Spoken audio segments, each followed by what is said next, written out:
sometimes when you have a really flat yard over a long, long distance, one French drain is not going to be enough. You're going to have to run more than one French drain. Now, we go ahead and, as you know, we like to remove a lot of clay. You're looking at 2 parallel drains. I remember these drains quite well. It was 16 inches deep, 14 inches wide, and that's what it took to dry up this yard.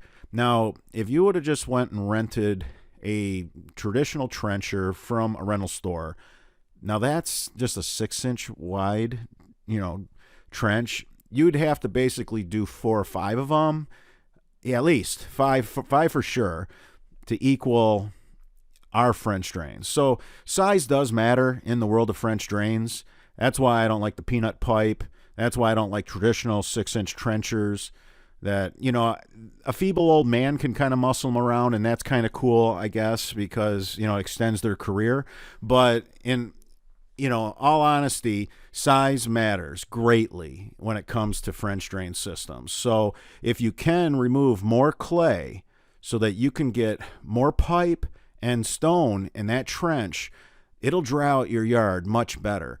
Now, think about this. After it evacuates the water at a crazy quick speed, now you have all these air pockets circulating air drying out your yard. All right, everybody. Until that next video.